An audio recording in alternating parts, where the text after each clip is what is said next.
प्रिय साथियों, मैं लोकमंच मीडिया के माध्यम से चंद बातें और चंद सवाल जनमानस पटल पर रखना चाहता हूँ। मैं सर्वप्रथम अपना परिचय दे दूँ। मेरा नाम श्रीकांत सिंह सिद्धार्थ है। मैं संस्थापक अध्यक्ष हूँ लोक कृष्णानी देशम अन्नदाता का, जो धारा 1926 के तहत श्रम विभाग से पंजीकृत है। देश एवं प्रदेश की परिस्थितियों पर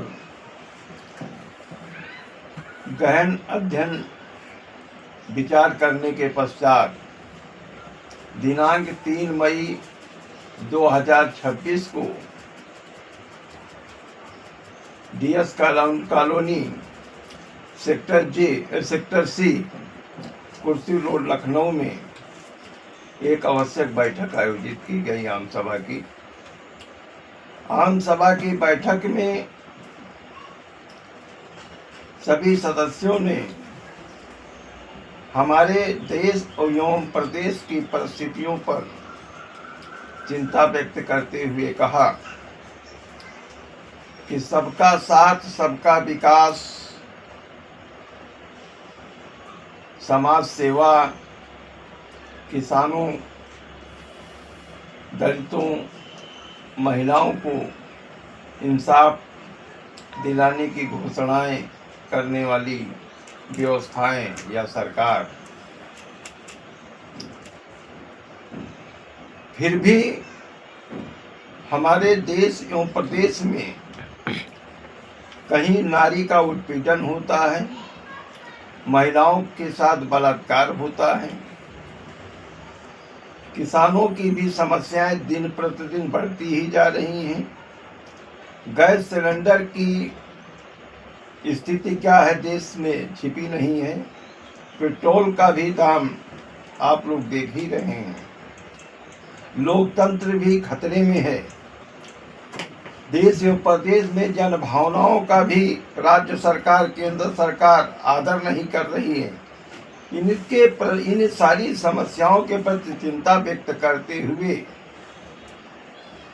लोक कृष्णानी देशम अर्थात एलकेडी अन्नदाता द्वारा हम देश एवं प्रदेश में नई क्रांति लाने के लिए अपने करों में मशाल लेकर एक रचनात्मक जन आंदोलन खड़ा करने के इरादतन शहीद भगत सिंह की नीतियों में आस्था रखते हुए नवक्रांति देशम उत्तर प्रदेश का गठन कर दिया है, जिसका कार्य क्षेत्र संपूर्ण उत्तर प्रदेश रहेगा, जिसके लिए 17 सदस्यीय कार्यकारिणी समिति का गठन कर दिया गया है, जिसकी विधिवत घोषणा 10 मई 2026 को सेक्टर जे कुर्सी रोड जानकीपुरम लखनऊ में सायंकाल 4 बजे की बैठक में घोषणा किया जाएगा।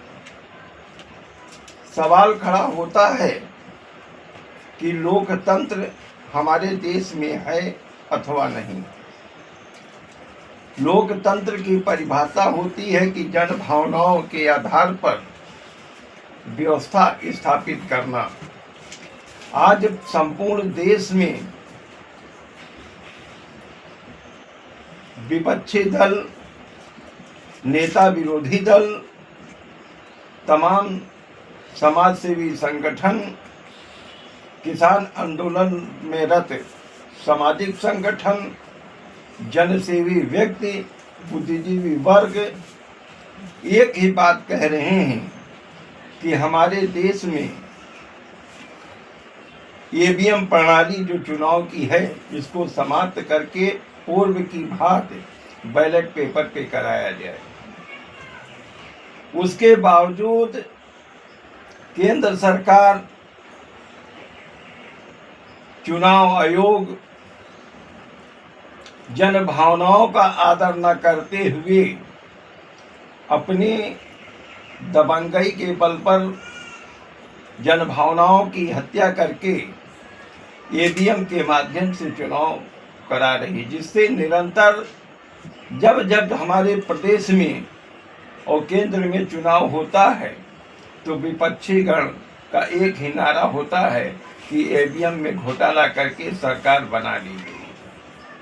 फिर ऐसी कौन सी मजबूरी है केंद्र सरकार राज्य सरकार के पास, चुनाव आयोग के पास, कि ईवीएम प्रणाली ही हमारे देश में लागू की जा रही है, जबकि कई राष्ट्रों में ईवीएम के माध्यम से चुनाव होता था, वहाँ पे ईवीएम प्रणाली समाप्त कर दी गई है। हमारा ये लोकतंत्र है, लोकतंत्र में जनभावनाओं की आदर किया जाता है। फिर जनभावनाओं का अगर केंद्र सरकार राज्य सरकार निर्वाचन आयोग अगर नहीं करता है तो उसके कर्मपत्र पर प्रश्नवाचक चिन्ह खड़ा हो जाता है। दूसरी बात, नवक्रांति देशम का हमने गठन तो कर दिया है, इसके संचालन व्यवस्था किन नीतियों पे हम कार्य करेंगे, तो हम शहीद भगत सिंह की नीतियों पर कार्य करेंगे। राष्ट्रपिता महात्मा गांधी के अहिंसावादी सिद्धांतों पर हम एक रचनात्मक जन आंदोलन खड़ा करेंगे। आज एक सवाल खड़ा होता है कि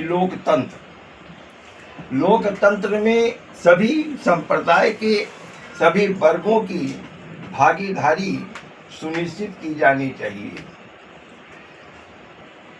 किंतु एक सवाल खड़ा हो गया कि जो गांव की मेड़ पर बैठा हुआ किसान है, मूंगफली का ठेला लगाता हुआ मजदूर है, जो 500 रुपए की 600 रुपए की मजदूरी करता हुआ मजदूर है, क्या एक सवाल खड़ा होता है कि लोकतंत्र में क्या उसकी भागीदारी नहीं होनी चाहिए? वो भी हमारे देश का नागरिक है। इस सवाल पर कोई गहन मंथन नहीं किया जाता। जितने भी राष्ट्रीय दल हैं, राज्य स्तर पर मान्यता प्राप्त राजनीतिक दल हैं, वे और निर्वाचन आयोग का निर्धारण है, जिसके पास लाखों लाखों रुपए होगा, करोड़ों रुपए की क्षमता हो, गाड़ियों का काफिला उसके पास हो, करोड़ों रुपए जो व्यय कर सकता है, वही लोकतंत्र, चाहे विधानसभा हो चाहे लोकसभा हो, उसमें सहभागिता होगी। वह गरीब आदमी जो झुग्गी झोपड़ी में रहता है, गांव की मेड़ पर बैठा हुआ अंतिम किसान है, जो ठेला लगा के किसी तरीके से अपना जीवन यापन करता है, क्या उसे विधानसभा लोकसभा नहीं पहुंचना चाहिए? यदि पहुंचना चाहिए हाँ, तो आप एक बात बताइए कि सुबह से शाम तक 500 रुपए की मजदूरी करने वाला व्यक्ति, ई रिक्शा चलाने वाला व्यक्ति, गांव की मेड़ पर बैठा हुआ अंतिम किसान, वो करोड़ों रुपए कहां से लाएगा, कहां से अपना नामांकन करेगा, कहां से चुनाव प्रक्रिया में भाग लेगा, कैसे वो विधानसभा जाएगा, कैसे लोकसभा जाएगा? तो इसके तो एक परिभाषा बन गई है कि यदि आपको विधानसभा चुनाव लड़ना है, अगर आपको लोकसभा चुनाव लड़ना है, तो सबसे पहले करोड़ों रुपए का संचय आप करिए, और करोड़ों रुपए इन गरीब मजदूरों के पास, गरीब किसानों के पास है नहीं।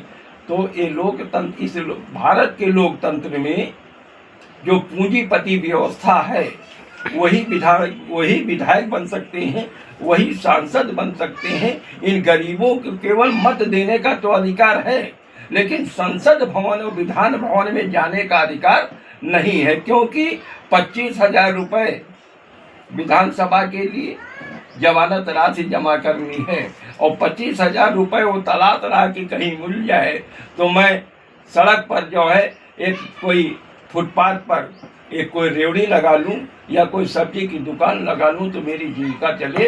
तो ऐसी स्थिति में इस लोकतंत्र में वो जो गरीब किसान है, गरीब मजदूर का बेटा है, इस लोकतंत्र में भागीदारी उसकी नहीं होगी। कहा जाता है कि महिलाओं की सुरक्षा व्यवस्था इतनी मजबूत हो गई कि महिलाएं चाहे रात में जाएं दिन में जाएं, किसी प्रकार की कोई दुर्घटना नहीं हो सकती। इतना प्रशासन के फिर मैं जानना चाहता हूं कि महिलाओं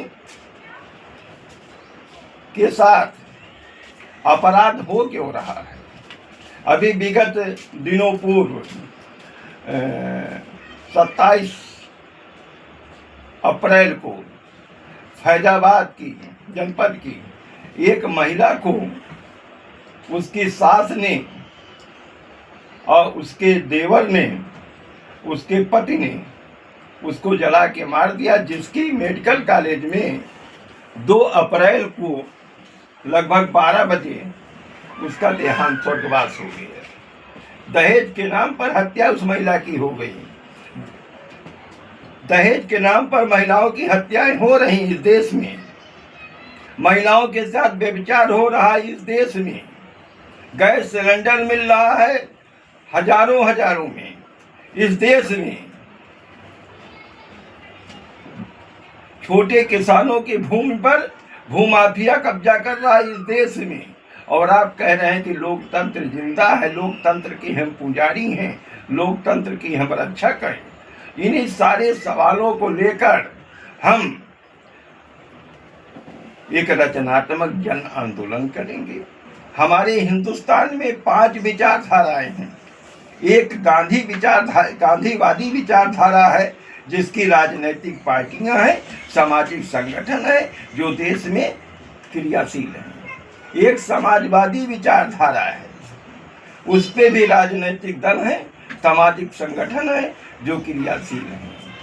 तीसरी अम्बेडकरवादी विचारधारा है, इस पे भी तमाम संगठन है, राजनीतिक दल है जो क्रियाशील है। सनातन धर्मी विचारधारा है जो केंद्र में बैठी हुई है, हमारे उत्तर प्रदेश में बैठी है, इसके तमाम सहयोगी संगठन है। इसी भांति आपके समाजवादी विचारधारा है, इसके भी तमाम संगठन है। कई प्रदेशों में सरकार चला चुकी है, दिल्ली में सरकार बना चुकी है। और एक विचारधारा है जो वामपंथी विचारधारा है, जो आज़ादी के बाद हिंदुस्तान में तीसरे पायदान पे थी, लेकिन वामपंथी विचारक जो थे, उनके जो लोग थे, उनके कर्म पथ पर प्रश्नवाचक चिन्ह खड़ा करते हुए कहता हूं, जो तीसरे पायदान पे थी वो अंतिम पायदान पे खड़ी हो गई है। अब उत्तर प्रदेश की राजधानी लखनऊ में इंकलाब का नारा नहीं गूंजता और धन और धरती बट के रही, ये नारा नहीं गूंजता। और ये भी नारा नहीं गूंजता कि दुनिया के मजदूरों एक हो, लाल झंडा नहीं दिखाई देता। इसलिए इन वामपंथी जो ठेकेदार हैं, इनके कर्म पर प्रश्नवाचक चिन्ह लग गया है। इसलिए नवक्रांति देशम ने निर्णय ले लिया है कि हम वामपंथी विचारधारा को लेकर, मार्क्सवाद को लेकर जो व्यवस्था है, उन विचारधारा पर अपने हाथ में एक लाल झंडा लेंगे और इंकलाब का नारा होगा। इन सारे सवालों को लेकर हम एक रचनात्मक जन आंदोलन उत्तर प्रदेश में खड़ा करेंगे। और अगर राजनीतिक दल और निर्वाचन आयोग अगर विचार मंथन करके समतावादी सिद्धांतों पर, अगर ये विचार मंथन करके जो गरीबी रेखा से आच्छादित लोग हैं, उनकी सहभागिता संसद भवन में, विधानसभा में चयन करने के लिए अगर कोई नीति का निर्धारण नहीं करती है, तो बाध्य होकर नवक्रांति देशम उत्तर प्रदेश में वर्ष 2027 में जो चुनाव होगा, उसमें वो जो चाय का ठेला लगाता है, छोटा किसान है, जो मजदूरी करता है, उसको किसी भी राजनीतिक दल में न जाते हुए उनको अपने दम पर इंडिपेंडेंट उत्तर प्रदेश में चुनाव लड़ाया जाएगा। जीतेंगे कि हारेंगे, ये तो फैसला जनमानस पटल पे होगा, कर्मपथ लोग नवक्रांति देशम के कर्मपथ पे होगा हमारे। लेकिन हम लोकतंत्र में उनकी भागीदारी के लिए मार्ग प्रशस्त करने का काम करेंगे और प्रयास होगा कि जनमत संग्रह के माध्यम से ये जो लोकतंत्र के हत्यारे हैं इनके विरुद्ध एक रचनात्मक जन आंदोलन खड़ा किया जाए। आइए हम सब लोग मिलकर संकल्प करें कि इनके खिलाफ एक रचनात्मक जन आंदोलन के रूप में कार्य किया जाएगा। मैं सभी सामाजिक संगठनों से, जनसेवी व्यक्तियों से, समाज के चौथा स्तंभ से एक रचनात्मक जन आंदोलन की लड़ाई में उनकी सहभागिता सुनिश्चित हो, इसके लिए अपील करते हुए इतना कहूँगा कि आओ मिलकर संकल्प करें कि अब इंकलाब का नारा हो और भारत माता के चरणों में अर्पण जीवन सारा हो। जय हिंद, जय भारत।